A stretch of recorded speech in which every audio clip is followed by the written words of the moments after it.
I never thought that after losing my husband, my son would be so quick to cast me aside. A week after Martin's funeral, my son Brian texted me, "Start packing, we're selling the house." No phone call, no knock at the door, just a text. As if 30 years of memories could be shoved into a box and carted off like old winter coats. I stared at the screen for a long time. The coffee I'd brewed had gone cold in my hand. I wasn't even sure I was breathing. That message landed harder than the hymns at the funeral, harder than the look on Brian's face when he gave that sterile eulogy. He had rehearsed grief, but this was real, cold, final. Not even a, "How are you doing, Mom? Just start packing." I didn't reply. Not right away. I read the words over and over, like maybe they'd rearrange themselves into something softer if I stared long enough. They didn't. Instead, I got up, my legs unsteady, and walked down the hallway to Martin's study. The smell of his aftershave still lingered on the leather of his office chair. I pressed my palm to the back of it like I could summon him. My eyes burned, but I didn't cry. Not yet. I sat, and for the first time in a week, I let myself think. Not about the casseroles piling in the freezer, not about the empty side of the bed, but about that text. Brian didn't ask. He decided, and that's when it hit me. He thinks the house is his. He thinks now that Martin's gone, I'm just an old woman squatting in real estate he's entitled to. How long had he been waiting? The dirt on Martin's grave hadn't even settled. I thought back to the day we bought this house. I was 7 months pregnant with Brian. Martin had walked me through every room, his hand at the small of my back, talking about the Christmas mornings we'd have here, the garden I could plant, the fireplace we'd sit in front of when we got old. We grew old together, Martin and I, but apparently, I didn't grow useful. That message wasn't just about real estate. It was about erasing me from a life I built. A quiet eviction wrapped in digital shorthand. I closed my eyes and leaned back. The chair creaked under me. I remembered something Martin said a few months before he died. "If anything happens to me, Helen, don't let them rush you. You have more power than you think." At the time, I didn't understand. I thought he was being sentimental. But now, I wasn't so sure. I opened the bottom drawer of his desk, the one he always kept locked, but had left ajar before the hospital. Inside were neatly stacked folders, each labeled in Martin's handwriting. One real estate private. My fingers hovered, but I didn't open it, not yet. Not because I was afraid, but because I was no longer rushing. They wanted me to pack. Maybe I would, just not what they expected. I stood slowly, ran my hand along the bookshelf, and studied myself. Then, I picked up my phone and typed 3 words back to Brian. "Thanks for the update." I didn't give him anger. I gave him confusion. Let him wonder what I meant.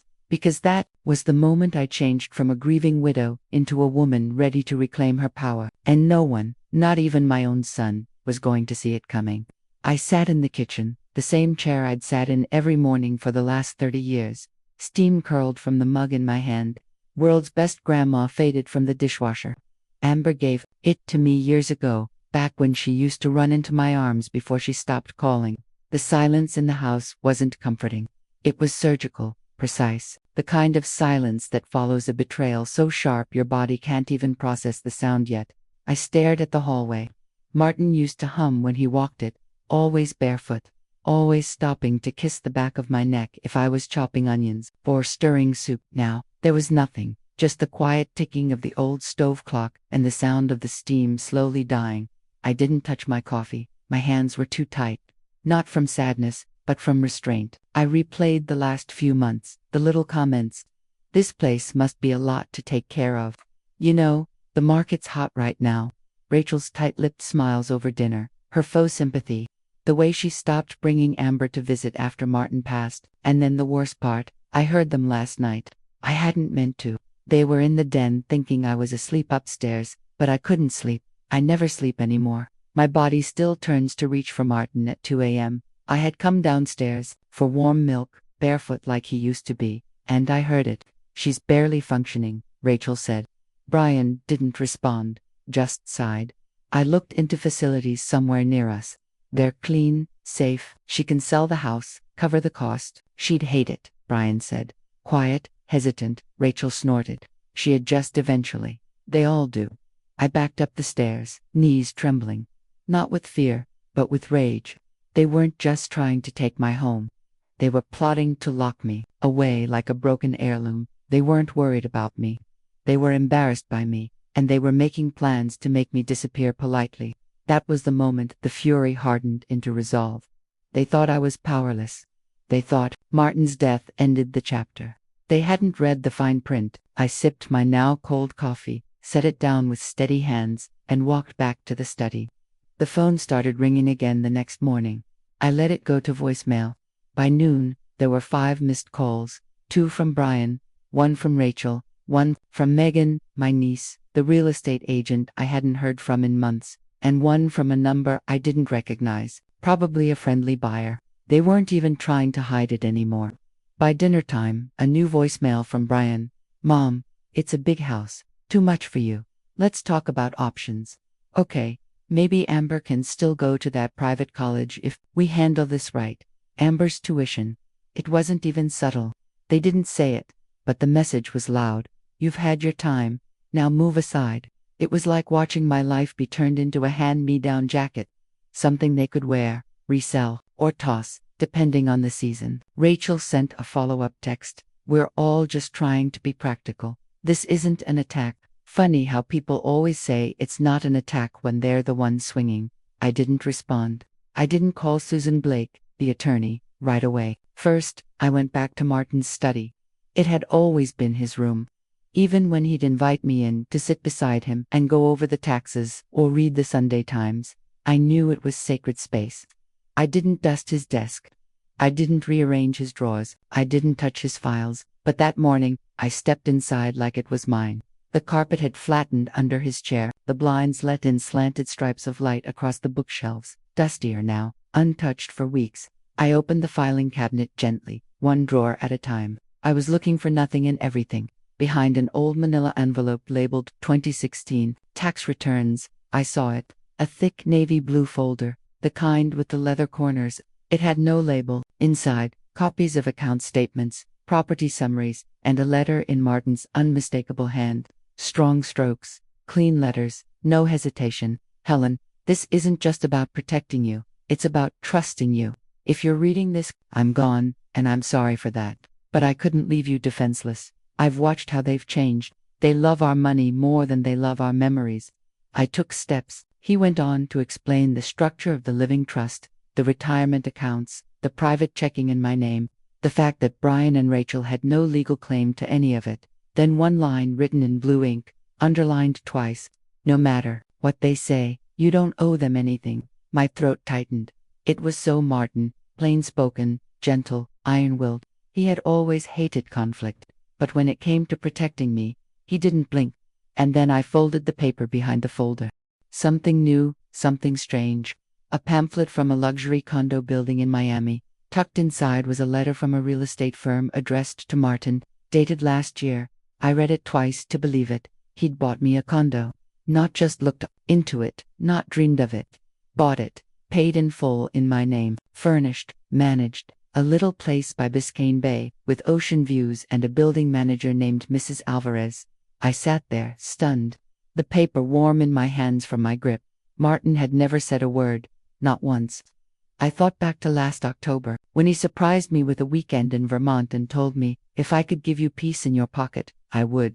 I guess this was that pocket. I pulled the condo brochure closer. Pale blue walls, white tile floors, a tiny balcony with a wrought iron railing, and a hibiscus plant hanging from a hook. There was even a small photograph of the kitchen. It looked nothing like our kitchen here. It looked like peace. And below the brochure, another envelope. It was sealed. The date on the front, today's date in his handwriting. Months before he passed, he had timed it. Inside was a simple note. If you've made it this far, it means you're awake now. I waited until sunset before I made the call. Susan Blake's name was still in Martin's address book, not in his phone. He'd never liked typing on those tiny screens, but in his leather-bound planner written in that careful script of his. Susan Blake, estate planning, 9 years, trusted, discreet. The phone rang twice before she answered.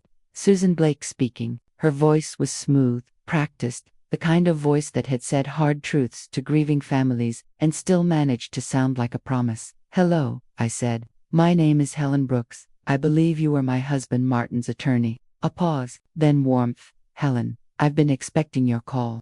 He left instructions that you'd reach out. How can I help? I told her I found the trust, the Miami condo, the bank card, the letter. Susan didn't sound surprised. He did everything by the book. Helen, you're the sole owner of all properties and accounts. He removed the children from all documents 3 years ago. He was, how do I put it, realistic. That word sat heavy on my chest, realistic. He knew before I did. Before I was willing to admit it, I made an appointment to come in the following week. Susan offered to come to me, but I wanted to go to her. I needed the ritual of it, the formality, the act of walking into a law office, not as a victim, but as the legal owner of my own life. After we hung up, I sat in the quiet again. But this time, it didn't feel so hollow. It felt loaded, like the stillness before a storm you finally choose to walk through. The next day, I started small. I went to the bedroom and took out my documents, birth certificate, social security card, passport, medical records. I organized them into a clean leather folder. Then, the bank files. I double-checked account numbers against what Martin left. Everything aligned. He'd labeled the folders in a way only he would. Helen Shield, Helen Freedom, Helen, just in case.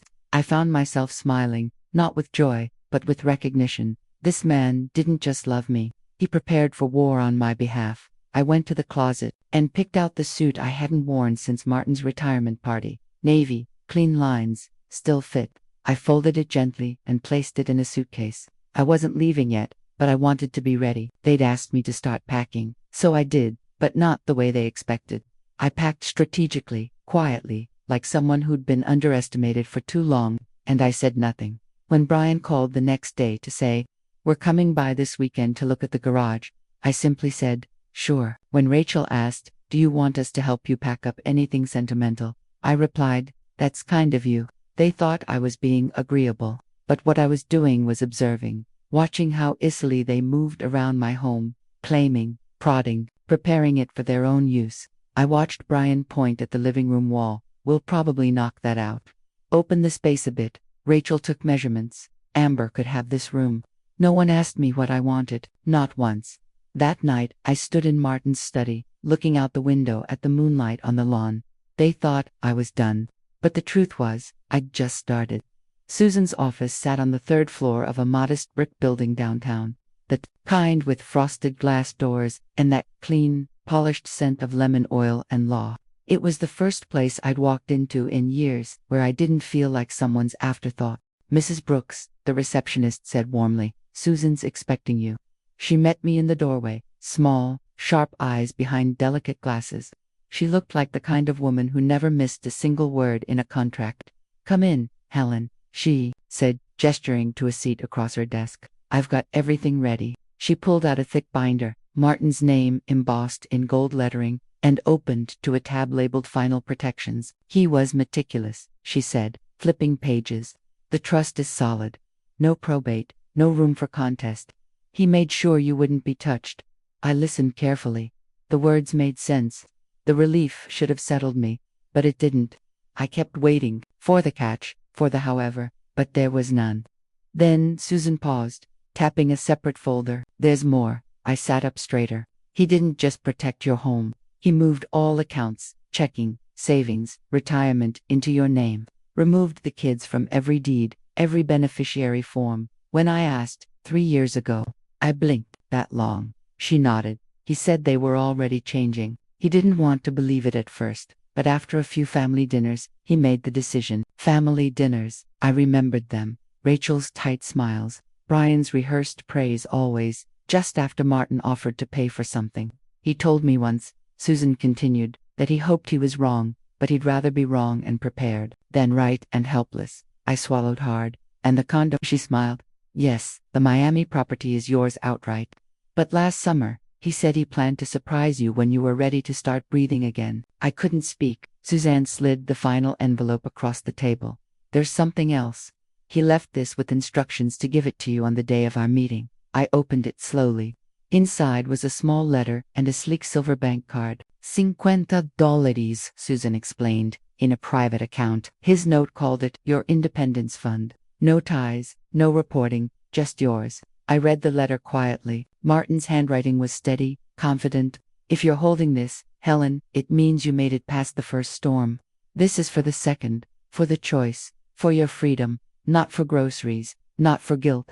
Use it to move or to fight or to start again, but whatever you do, don't ask permission. I folded the note carefully and tucked it back inside. I can't believe he kept all this from me, I whispered. He didn't keep it from you, Susan said softly. He gave it to you when you were ready to hold it. I stared at her. I think he knew that grief fogs everything, she added. But once you could see clearly, he wanted you to see everything. I nodded, my fingers tightening around the folder. Susan pushed the final document across the table. This is just a written affirmation of your sole ownership. I'll keep a copy here, but this one's yours to carry. I took it with both hands. When I walked out of that office, I wasn't light. I wasn't euphoric. I was steady. And that was better. I didn't call Brian. I didn't text Rachel.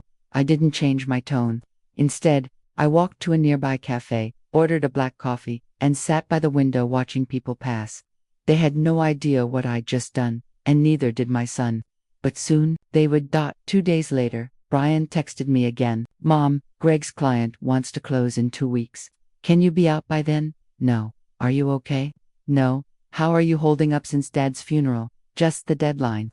I sat at the kitchen table, his message glowing on the screen beside Martin's mug, property of grumpy old man. I had kept it out of habit, not sentiment, but now it felt like a line drawn in ceramic. My fingers hovered over the keyboard for a long moment. I knew what they expected: panic, stalling, maybe a soft protest. But I gave them none of that. I typed, I'll be out by next Friday. It took less than 10 seconds for the typing bubbles to appear. Really, that's amazing. Thank you, Mom. This will make things so much easier. Easier. That word again. Easier for them. Simpler for them. I closed the text thread and opened a browser instead. It took me less than 5 minutes to hire the moving company, not to pack my things, to pack theirs. There was still a garage full of Brian's high school trophies, his first bicycle helmet, boxers of college books that Rachel said she might resell someday, and the piano. That old upright Martin and I paid for when Amber wanted lessons she gave up after 6 weeks. They'd left it all here, like this was still their home, like I was the housekeeper of their childhood. So I made a list. Brian's boxes labeled and stacked. Rachel's wedding china never picked up, wrapped in bubble wrap. The piano polished, the bench stuffed with old sheet music. Each item tagged and ready for delivery. I didn't touch Martin's things. Those would come with me, quietly, carefully. I called the moving company. I gave them 2 addresses, Brian's and Rachel's. I told them exactly what to take, exactly what to say. When you drop it off, tell them it's from Helen Brooks. Say, she thought you'd want to keep these memories safe, then leave. The man on the phone paused, then said, Yes, ma'am, we'll make it respectful. That evening, I started my own packing, but not in boxes. I packed a carry-on with what mattered: Martin's letters, our wedding album, my documents, the folder from Susan, a small jewelry pouch with my mother's ring, and the sapphire necklace Martin gave me on our 30th anniversary. I didn't touch the dishes, the furniture, or the paintings on the wall. They could keep the shell. I was taking the soul. I walked from room to room like a curator, saying farewell, not with grief, but with authority. This was no longer a negotiation. This was an execution of my own plan. I stood in the middle of the living room, the one Rachel said she'd open up, and looked around one last time. Then I whispered it into the quiet. You think I'm leaving empty-handed? You have no idea. That night, Rachel texted a photo of a back tile, thinking of something like this for the kitchen. Thoughts? I stared at the screen, then deleted the message without replying. She thought she was preparing to move in. She didn't know she was about to receive her old wine glasses and a pink crocheted baby blanket she forgot she left in the attic. The house was still for the first time in days. Not quiet, but still the kind of stillness that settles after you make a decision that cannot be undone. I stood in Martin's study again, my hand resting on the back of his chair. The leather was worn but still held the faintest scent of his aftershave. I used to joke that the chair smelled more like him than his old flannel pajamas. I sat down, slowly, the folder from Susan Blake open in front of me. All the legal proof I needed was stacked in tidy stapled piles: trust documents, deeds, financial account summaries, my name, only my name. They couldn't touch a dime, couldn't sell a door hinge without me. But even with all that paper armor, something inside me still ached. I thought of Amber. The last time she ran through this hallway barefoot, she was 7, chocolate on her face, chasing a butterfly she swore lived behind the curtains. Now she barely looked up from her phone when I visited. If I visited, I remembered holding her hand in the waiting room the day Rachel cried over Amber's preschool tuition. How I quietly pulled out a check, pretending it was no big deal. Later it was braces, then summer camp, then dance costumes, always a little short this month, always presented with a smile and a guilt W. I wrote every check without complaint. And now I wondered, had they ever told her? Did Amber know that Nana paid for her dreams while her parents remodeled kitchens and took ski trips? I doubted it. And that's when it hit me like a slap. My love had become currency. And when the currency ran out, or when they thought it would, they stopped seeing the woman behind it. I picked up the check stubs from an old folder. I'd kept them, not for proof, but for memory, for the moments when I'd felt useful, part of something. Now they just looked like receipts from a transaction I never agreed to. I got up and opened the closet in the study. Martin's things were still there. His sweater, the navy one he wore when he raked the leaves every fall. I wrapped it in tissue and placed it in my carry-on. Then I saw the box, Amber's box inside, macaroni crafts, finger paintings, birthday, cards addressed in crayon. To Nana, who makes the best cookies. I held one in my hand, stared at the uneven letters. I had loved her without condition. Would she ever see that? Or would she only remember what her parents told her? The thought tightened in my throat. But no matter what Brian and Rachel said, no matter what story they spun about me downsizing or needing help, I had my own record, my own story. I was going to leave it behind in the only way that mattered, with dignity and a mirror.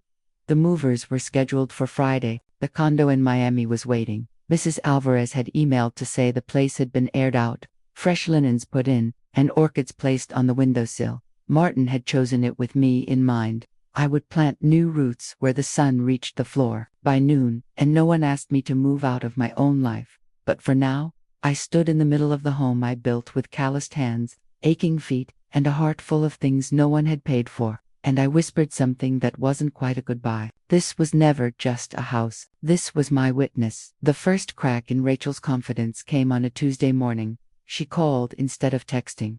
That alone told me something had shifted. "Hi, Helen," she said, too sweet, too rehearsed. I waited. "We've been thinking," she continued. "You know about your living situation, about your comfort." I said nothing, so she pushed on. "Brian and I had this idea. What if we finished the basement at our place? We could build you a kitchenette, a private bathroom, even your own entrance. It would be like an in-law suite, your own space." My heart didn't race. My hands didn't tremble. I wasn't surprised. I'd been waiting for this script. Rachel, the problem solver, the martyr, the benevolent planner. I took a slow sip of coffee. Then I asked calmly, "When was the last time you called? Just to check on me?" Silence. I added a call that wasn't about the house, or Amber's tuition, or your schedule. A call just to ask how I was doing. She stammered. "Well, life's been hectic, I see." She tried again, more nervous now. "It's just we don't want you to feel like a burden." There it was. That word again. Burden. I wanted to laugh. Not because it was funny, but because it was so predictable. That was their fear. Not that I'd fall or struggle or be lonely, but that I'd linger, take up space, interrupt the neat picture of their perfect home and curated life. "I appreciate the offer," I said finally. "Really?" She perked up. "I appreciate it," I repeated, "but I'm not interested." Another pause. "You'd have everything you need," she said, trying to keep her voice light. "Privacy, stability, family." I leaned forward, resting my elbows on Martin's desk. "Rachel," I said, quiet and even, "I don't want stability. I want freedom. And I'm not looking for a basement to die in." She inhaled sharply. "That's not fair." "No," I said. "What's not fair is that you think I should feel grateful for being offered a corner of your house like a rescued dog." Her tone changed, tighter. "We're trying to help." "No," I said again. "You're trying to contain me." Another long silence. Then finally, "I'm not sure what you want, Helen. I want you to stop pretending this is about concern. It's about convenience. You want the house, and you don't want me in the way." "That's not true." "It is," I said gently. "And it's okay that you've made your choice. But now you're going to see what happens when I make mine. She tried to pivot, offense to defense. I just don't want this to get ugly. I smiled. It wasn't kind. Then you should have been nicer to the woman who owns the deed. Click. She hung up first. I stared at the phone a moment longer, then set it down beside the folder with my name embossed across the front. It felt like chess. She'd opened. With a polished pawn, I just moved my queen. And I wasn't bluffing. I walked back into Susan Blake's office the next morning with the same steady steps I used to take in church. There was something sacred about knowing your life was finally yours again. She greeted me with a nod, her eyes sharper this time. She could tell the game had shifted. They're pushing, aren't they? She asked. They've started using words like burden and basement, I said, sitting down. Susan smiled grimly. That's when the kindness turns to control. I opened my purse and laid out the text messages, Brian's requests, Rachel's updates, the voicemail about closing dates, and making it easier for everyone. I placed them neatly on her desk, each one a breadcrumb, leading to their intent. Can they force a sale if I refuse to sign? I asked. Susan didn't hesitate. No, she said firmly, they can't sell what they don't own. And Martin made damn sure they don't own a single tile of that house. I let out a slow breath. Not relief, exactly, but confirmation, like a lock clicking into place. The trust names you as sole beneficiary, she continued.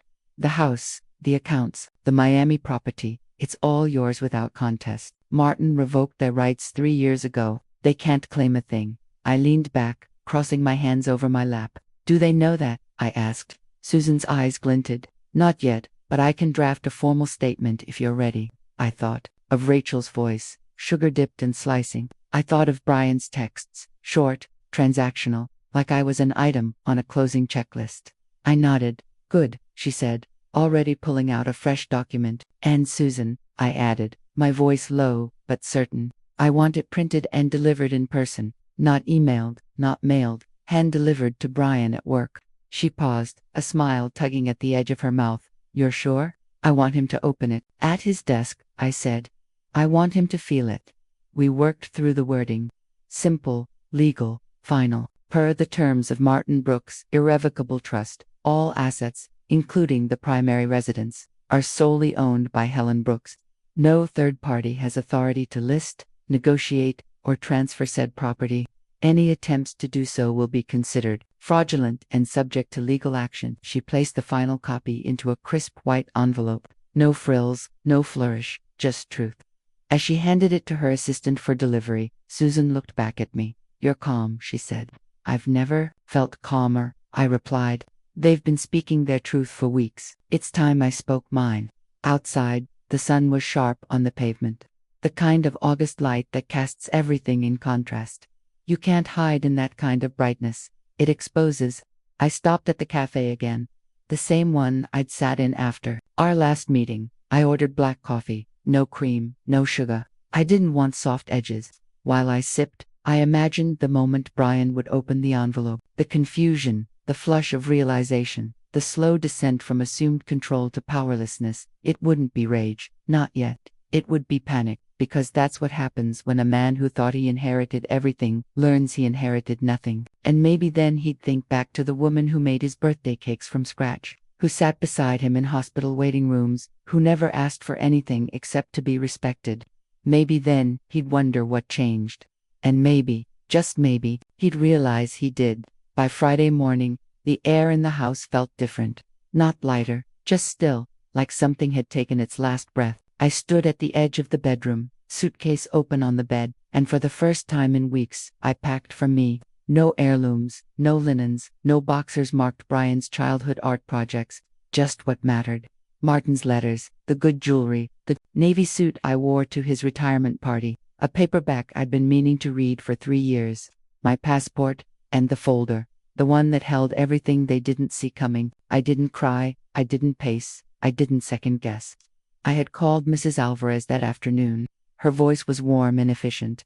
Yes, Mrs. Brooks, she said in her careful English, everything is ready. The condo has been cleaned. The plants are watered. I left the keys at the front desk for you. And then, softer, he spoke of you often, said the place would make you feel strong again. I sat with that for a long time. Strong again. Not safe. Not stable. Not settled. Strong. They always thought I was fragile because I was quiet. Because I never raised my voice. Because I didn't bark or slam doors or fight in public. But quiet women aren't weak. We're just measuring, watching, waiting, and when we act, we don't ask permission. I called a small real estate office Martin once used to lease a workshop space. I remembered the name because he liked the woman who ran it. No nonsense, he'd said. The kind who reads the fine print and tells you when you're being dumb. Her name was Joanne. When I called, she remembered Martin immediately. God, that man loved a good pen. She chuckled. He signed everything with a fountain pen. So do I said. Must be contagious. I didn't tell her about Brian, or Rachel, or the vultures circling. I just said I needed the house listed discreetly. No signs, no public open houses, private showings only. She understood immediately. By Thursday, we had 2 offers, both full price, but one came with a letter. It was from a young couple, newly married, expecting their first baby. The woman wrote about the garden, how she could picture planting lavender under the kitchen window. The man mentioned the fireplace and how it reminded him of his grandfather's cabin. They didn't just see square footage, they saw a home. That's who I sold it to. Joanne handled the closing like a sniper. Quick, clean, confidential. The paperwork was in Susan Blake's hands before Brian ever noticed the house was off the market. I arranged for the moving truck to arrive an hour before I left for the airport. They hauled out the boxes I'd labeled. Brian Fragile, Rachel Kitchen, Amber Memory Box. I gave them 2 addresses and asked them to deliver with this message. These were left behind by Helen Brooks. She thought you might want them returned. She's no longer at this address. That morning, as I locked the front door for the last time, Joanne texted, closing complete, wire transferred. You're officially free, Miss Brooks. I stood on the porch where Martin used to sit with his morning paper. The sun was rising, casting long gold shadows across the lawn. The magnolia tree was in bloom. It was the last thing I looked at before I turned away. At the airport, I kept checking my phone, not for doubts, but for fallout. I expected Brian's fury, Rachel's confusion, but nothing came. Not yet. They were probably still in shock or denial, or still assuming this was all a joke I'd reversed before the weekend. But it wasn't. This wasn't a cry for attention. It wasn't a message.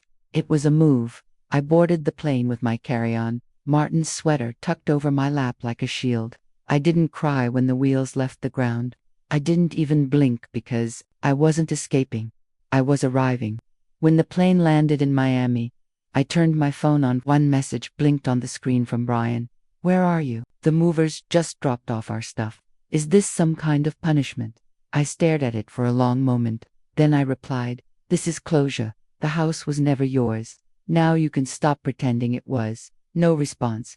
That was the first silence I enjoyed in a long, long time. Brian showed up on Saturday, dressed for war, navy blazer, leather folder tucked under his arm. That same tight jaw he wore at Martin's funeral, like the world owed him something just for showing up.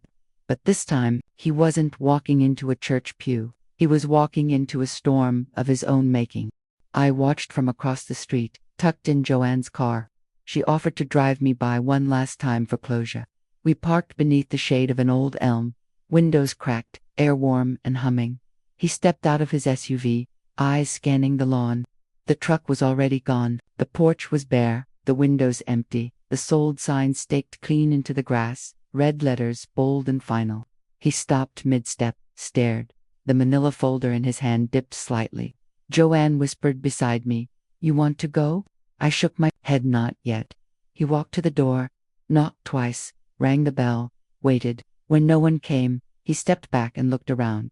That's when I opened my door. He turned, his mouth parted like he couldn't quite believe what he was seeing. "Mom," I stepped out of the car, calm and steady, purse in one hand, Martin's sweater draped over my arm like armor. "Brian," he blinked. "What the hell is going on?" I kept walking, until we stood face to face at the edge of the lawn. Not on the porch. That wasn't mine anymore. He gestured toward the house. "Is this a joke? You sold the house without telling me." "No," I said. "I sold my house, the one Martin left in my name." He laughed, a dry, desperate sound. "You didn't even talk to us. You didn't talk to me when you decided I should be out in 2 weeks." I said you sent a text like I was a tenant or a problem. He opened the folder in his hands. Printouts, listings, emails. I had a buyer lined up. Greg's client. We had a plan. No, I said again. You had a plan. One that didn't include me. He shoved the folder closed. You can't just give away our stuff, the piano, Amber's things. I didn't give anything away, I said. I returned them to their owners. You should have talked to me, he snapped. I tried, I said, my voice cool. Every birthday, every Sunday dinner, every quiet moment I spent asking how you were when all you saw in me was a placeholder until you could start renovating. He flinched. I pulled a card from my purse. Susan Blake, any concerns? Take it up with my attorney. He didn't take it. I'm your son, he said, his voice low now, less anger, more disbelief. I nodded. And I'm your mother. But you forgot that when you let your wife speak for both of you, when you planned your future with my past, a silence fell between us, dense and bitter. He looked smaller somehow, not younger, just less certain. You're just going to walk away, he asked. No, I said, and I meant it. I already walked. You're just now noticing. He opened his mouth again, but I turned and walked back toward Joanne's car. I didn't slam the door, didn't look back. He was still standing there when we drove away, still holding that folder full of plans that had no space. For me, plans he would now have to rewrite from scratch. He showed up again the next day, this time at Susan Blake's office. She called me in advance. He made a scene in the lobby, demanded to speak to someone. I told him I'd arrange a proper appointment. He's coming at 2 o'clock. I didn't hesitate. I'll be there. When I arrived, he was already pacing the hallway. Tie loosened, face red, hair a mess.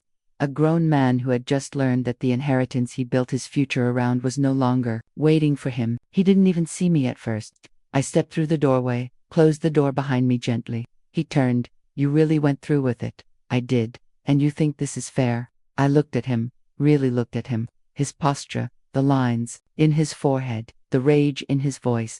None of it belonged to the boy who used to bring me dandelions and a sweaty fist. This man had a mortgage, a daughter, a wife with opinions and expectations, and a fantasy of what I was supposed to leave behind for him. Do you want to know what's fair? I said, reaching into my bag. Let's talk about fair. I pulled out a copy of the will, Martin's original, the one Suzanne gave me in the first meeting. I handed it to him. He looked down at it, confused. I've already seen this, he said. No, I replied. You've seen pieces. You've seen what you wanted to see. Read this. He flipped through the first few pages, skimming, still defensive, still waiting for the loophole until he reached page 7. The paragraph was highlighted in yellow. Martin's own handwriting had circled it in blue ink. All properties, financial accounts, and real estate assets are to remain solely in the possession of Helen Brooks. No child or descendant shall inherit, claim, or control unless expressly stated by Helen Brooks in writing. He stared at it. The color drained from his face like a slow spill. You forged this, I laughed. Not cruel, but the way a woman laughs when she's too tired to scream. You really think I forged a legal document, had it notarized, reviewed by 2 attorneys, and built a trust around it just to spite you? His mouth opened. Nothing came out. I didn't lie to you, I said gently. I let you tell yourself a story. He dropped the folder into a chair. Why would he cut us out like that? I looked him in the eye, steady. He didn't cut you out. You walked out. Every time you made a decision about me without asking. Every time Rachel treated me like a placeholder. Every time you nodded along. He saw it, and he protected me the way you should have. Brian sank into the chair, shoulders caved in like a man who'd finally stopped pretending the foundation was still holding. Amber, he said, his voice small. She was counting on ... Amber still has me, I interrupted, but not like this. Not with silence and conditions and guilt behind every dollar. His hands were shaking now. Do you hate me? He asked. I let the questions sit between us. I owed him the truth. No, I said. I don't hate you, but I don't owe you my life, Brian. And I sure as hell don't owe you my house. Susan walked in quietly. Professional, kind. Mr. Brooks, she said. Everything is legally closed. This meeting is a courtesy. He stood up slowly, nodded, but his face was empty. I walked out before him because this wasn't a court. It was a reckoning, and I had already won. The condo was small, but it breathed. Every morning, The sun poured through the east windows like a gentle promise. No creaking floorboards, no echo of someone else's footsteps, just me, and silence, but not the cold kind. The kind I used to sit in back home, while Brian and Rachel whispered in the next room about nursing homes and square footage. This silence was warm, earned, chosen. The air smelled faintly of orchids. Mrs. Alvarez had placed 3 along the kitchen windowsill, pink, white, and 1 deep violet. For luck, she'd said. I didn't need luck, I had freedom. I unpacked slowly over the next few days, not because I had too much, I'd only brought what mattered, but because I wasn't rushing anymore. There was no one waiting for me to hurry up, no one tracking my movements like a shared calendar event. I hung 1 picture, Martin and me standing outside the house in our 20s, me in my gardening gloves, him in that ridiculous kiss, the cook apron. Thanks for listening. Don't forget to subscribe and feel free to share your story in the comments. Your voice matters.